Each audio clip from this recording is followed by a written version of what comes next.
در این روز جمعه سعید به همه شما درود میفرستم. بینندگان بین‌نهایت عزیز، برایتان تنیسیت و خاطر شاد را تمنا دارم. ساعت با وقت پراگ 10 و با وقت مسکو 12 و دوشنبه باشد 14 است. در ساعتی که امروزه من شالای گلخوجه برایتان خبرهای تازه تاجیکستان و جهان را تقدیم میکنم. خبرهای زیاد دارم عزیزان برایتان و چون همیشه در این صحبت از پروازها و قرب عصر نیز خواهم گفت و امید میبندم که تا آخر صحبت ما را تماشا میکنید. یک صاحبخانه نویای رودکی که هفته گذشته از ترکیش گاز جراحت برداشته بود دیروز در بیمارستان فوتیده است. منبع آزیا پلوس در وزارت کارهای داخلی میگوید این زن 34 ساله همراه 3 فرزندش از ترکیش مجروح شده بود. حالا کودکان در بیمارخانه بستری و پدر این خانواده میرمت مستف در مهاجرت کاری در روسیه بوده است. یادرس میشوم که 4 و 5 دکبر در دهه معرفت نویای رودکی بنابر سوراخ شدن لولای گاز در 2 خانه استقامتی ترکیش به عمل آمد. در پی آن ساکن 32 ساله این دهه فوتیده صاحب خانه مرد 62 ساله زخمی شد. بعد این فوجیه مقامات تاجیکستان گفتند به سنجش لوله اساسی که از ازبکستان به دوشنبه گاز انتقال می‌دهد سنجش را آغاز می‌کنند. کمیته حالتهای فوق‌العاده ساکنان تاجیکستان را از هوای نامساعد در چند روز آینده هشدار می‌دهد.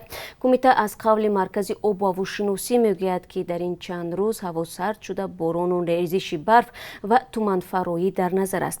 کمیته بار دیگر راننده‌ها و پیاده‌گردان را در چنین هوا به احتیاطکاری دعوت می‌کند. به رانندگان کم تجربه مشورت داده شده است که در چنین روزها از راندن ماشین خودداری ورزند تا به صدمه‌های نقلیاتی مواجه نشوند.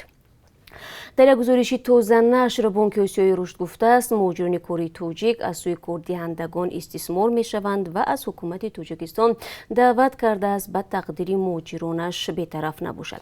مؤلفان این گزارش گفتند حکومت تاجیکستان باید روند مهاجرت را تنظیم و از حقوق آنها در خارج دفاع کنند. بانک به تاجیکستان توصیه داده است که در امر حمایت از حقوق مهاجران کاریش از تجربه کشورهای آسیایی پیروی کند. در این گزارش مهاجران کاری نیروی اساسی پیشبرنده اقتصاد تاجیکستان هستند و بنابر زحمت آنها سطح فقر در کشور تدریجاً پایین می رود آمده است. در آن به نوشته مؤلفان در تاجیکستان جایهای نوی کاری به قدر کافی ایجاد نمی شود که همه کارگران را تامین کرده تواند. از این رو هر سال بیش از نیم میلیون نیروی کاری از تاجیکستان به مهاجرت می روند. در گزارش آمده است اکثریت مهاجران دقیق ترش 85% ساکنان دهاتی هستند که سینشان از 15 تا 44 سال است. 98% مهاجران برای دریافت کار به روسیه می رفتند. رجای سفر بدون ویزا، مشترکات زبانی و فرهنگی و تجربه زیستی یک جویه در زمان اتحادیه شوروی و مهمتر از همه معاش به مراتب بالاتر از تاجیکستان باعث شده است که مهاجران رو به روسیه آرند. خلاصه میکنند اقتصاد آنهای بانک آسیای رشد. ولی مهاجران در روسیه به مشکلات زیاد دچار میآیند چون بنابر نداشتن کسب و تخصص، ندانستن حقوق، اکثریتشان از ناچاری با شرایط‌های سخت کاری روزی میشوند.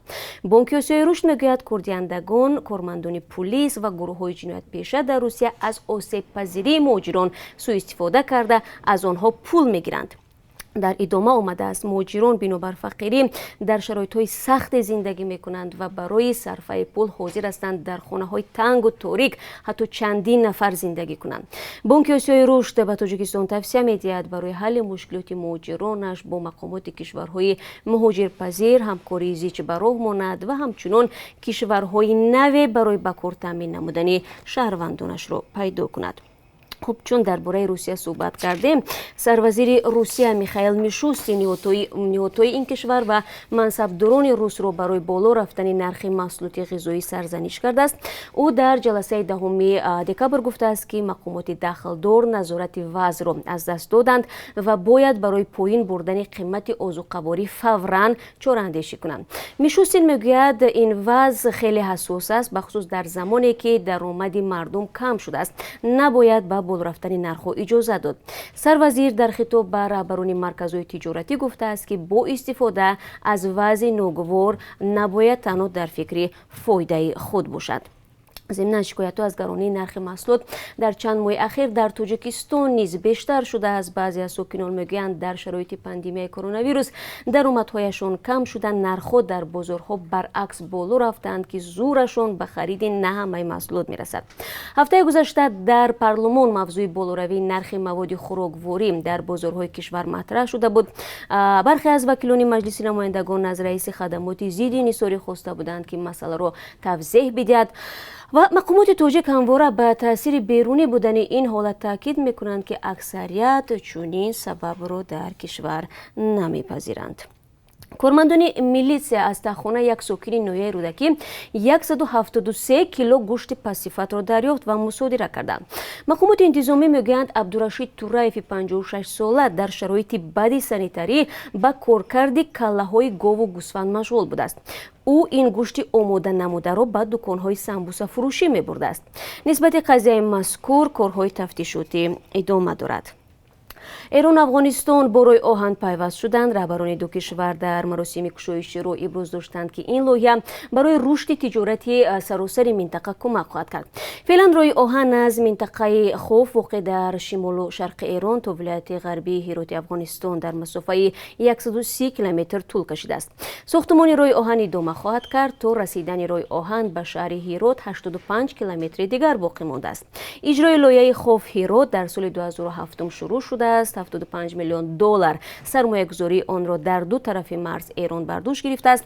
از سبب سرایت کرونا ویروس رهبران دو کشور توسط پیوست آنلاینی در مراسم افتتاحی را شرکت ورزیدند. شوکت میرزیویف پرزیدنت ازبکستان گران بودن نرخ بلیط‌های شرکت هواپیمایی ملی ازبکستان ایرویز را تنقید کرده است. او ضمن یک جلسه بخشیده به رشد سیاحی برای ارزان کردن نرخ بلیط‌ها دستور داده است. رئیس جمهوری ازبکستان همچنین پیشنهاد کرده است نظام روادید با آنهایی که از ازبکستان زیاد بازدید میکنند ساده کرده شود. توجه پرزیدنت همسایه کشور تاجیکستان به این مسئله در حالی است که مهاجران تاجیک پیوسته نرخ‌های بلیط‌های هواپیماهای تاجیکستان و ازبکستان را قیاس کردن میگویند شرکت ازبکی به مراتب ارزانتر از سامانه تاجیک است. به خصوص ماه‌های اخیر که پروازهای چارتری تشکیل شدند، شهروندان تاجیکستان از مقامات تاجیک پیوسته پایین آوردن نرخ بلیط‌ها را درخواست دارند، ولی شرکت سامان ایر میگوید پایین بردن نرخ خراجات آنها را نمیپوشاند.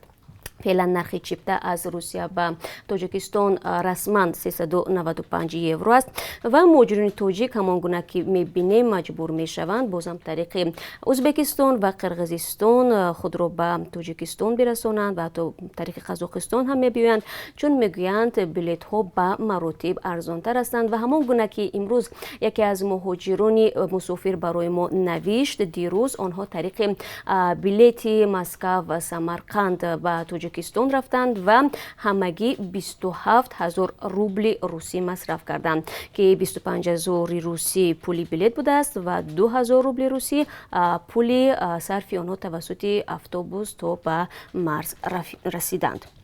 و چون از پروازهای چارتری گفتم، حالا درباره جدول پروازها از روسیه به تاجیکستان که برای 2 روز آینده پیش بینی شدن برایتان میگویم.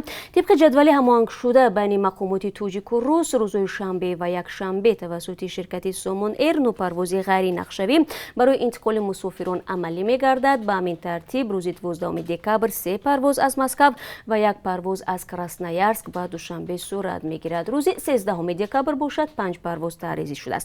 چون معمول 3 پرواز از مسکو به پایتخت تاجیکستان است و 1 پرواز دیگر از شهرهای کراسنودار و یکاترینبورگ راه اندازی می‌گردد. در دوشنبه دوام چند روزی اخیر در 12 حالت زیاده از 350,000 دانه مواد طرفگری یا خود خلپوشکا کشف و از معاملات گرفته شده است.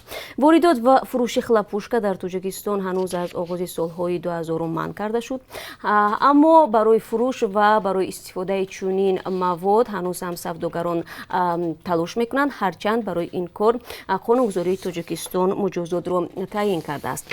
با این وجود هر سال در عرفه سال نو اساساً از خطای به تاجیکستان میلیون ها دانه مواد طرفگری وارد می شود. بنا به اطلاع رئیست وزارت کارهای داخلی دوشنبه در پی یک عملیات از دو جوان 20 ساله ساکن پایتخت 17,000 مواد پیراتکنیکی و از یک جوان 18 ساله 3,500 دانه مواد طرفگری پیدا کرده شده است. نسبت همه دستگیر شده ها پرونده جنایتی آغاز شده است. با آنها جریمه به اندازه از 200 تا 500 نشان دهنده برای سابا یا محروم ساختن از آزادی به مهلتی از 1 تا 2 سال تهدید میکند. و بینندگان عزیز، چون همیشه در پایان صحبت برای شما درباره قربه اسعار خارجی میگویم. بانک مرکزی بانک ملی نرخ $1 رو امروز 11 سومانی و 30 درم و 1 یورو رو 13 سومانی و 69 درم مقرر کرده است. قرب روبل روسی نسبت روز گذشته 60 درم بیشتر شده است. امروز 1000 روبل روسی 153 سومانی و 20 درم ارزش دارد که خوب فکر میکنم در روز جمعه این خبری خوش است. به هر حال سپاس میگم از یکی شما دوستان که وقتی خود را دریغ نمیدارید و خبرهای ما را هر روز تماشا میکنید. من به هر یکی شما تشکر میگم و همین گونه انتظارم که پیوسته با ما خواهید بود، با ما همکاری میکنید، سوالهای خود را مینویسید تا ما برای پیدا کردن جوابها به این پرسش‌های شما تلاش کنیم. من شما را بعد از 3 ساعت دیگر در برنامه خبری منتظر میمونم با گزارش‌های روز و تا اون دم خود را احتیاط کنید و برای کار میخواهم.